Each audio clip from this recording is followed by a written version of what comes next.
Hi, and welcome to this video. In this video, I'll show you how to turn on your Fortnite voice chat.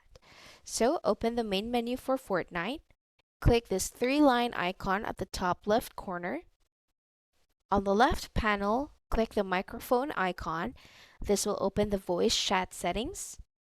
Down here are the voice options, and to turn voice chat on, simply choose voice chat here to friends only, or friends and teammates, or to everybody. You can also adjust the volume here.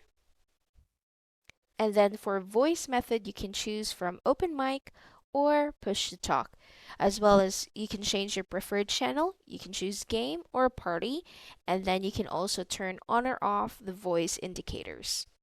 Another way you can navigate to the same voice chat settings is going to the main settings here. So click this icon, open settings again, and then here at the top, look for the speaker icon, select it. And then down here, scroll down, you would see the voice chat settings. And that's it. That's how you turn on your Fortnite voice chat. If this video was helpful, please like and subscribe to our channel.